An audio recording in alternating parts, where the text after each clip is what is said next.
What are the different parts of Google Sheets? Once you have opened Google Sheets, you'll see a blank grid with various elements to help you create and manage your spreadsheet. Here's a breakdown of the key parts of Google Sheets. At the top of the screen, you'll find the title of your spreadsheet. By default, it's labeled as Untitled Spreadsheet.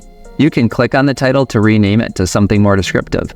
I'll name this Google Sheet Inventory. Now you will see that you can star the file, move the file, or view the document status. Below the title bar is the menu bar, which contains options like File, Edit, View, Insert, Format, Data, Tools, Extensions, and Help. Each menu has drop-down options that give you access to different tools and features such as saving your spreadsheet, adding charts, or changing formatting options. Each of these menus we'll discuss in other videos, but when we open the File menu, you can see ways to make a new workbook, open another Google Sheets, import data, and make a copy of the current file. The next section allows you to share, email, and download the Google Sheet. The third section helps you rename, move, add a shortcut, and delete the file. Finishing at the bottom of the File menu are File Details, Settings, and Print. The Editing menu provides the means to undo and redo recent changes to the Google Sheet, cut, copy, paste, delete, and find and replace. The View menu offers different ways to see the worksheet while you work on it.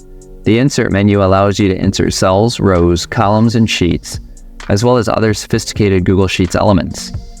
The Format menu includes options to format data in the cells and more advanced features.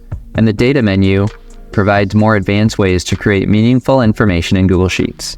Directly below the menu bar is the Toolbar, which provides quick access to commonly used functions. You'll find buttons for undo, redo, print, font selection, formatting text, like bold, italic, font size, etc., changing cell background colors, aligning text, adding borders, and inserting functions like sum or average.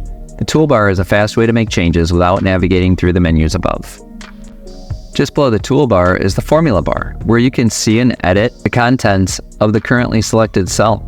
If you are entering a formula, for example, equals sum, open parentheses A1 to A10, you'll type it in here.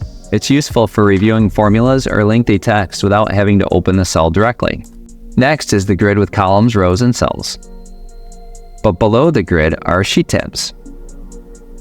At the bottom of the page, you'll find the sheet tabs. A workbook can contain multiple sheets, and the tabs allow you to switch between them. You can rename, add, or delete sheets using the small drop-down arrow next to each tab. This is especially helpful when organizing data across different sections of a project, such as having a separate sheet for each month or department. On the top right corner of the screen is the Share button. This allows you to invite others to view or edit your sheet. You can control the level of access, view only, comment, or full editing rights, and share via email or a direct link. To continue learning about Google Sheets and start working with numbers and data, watch this video next.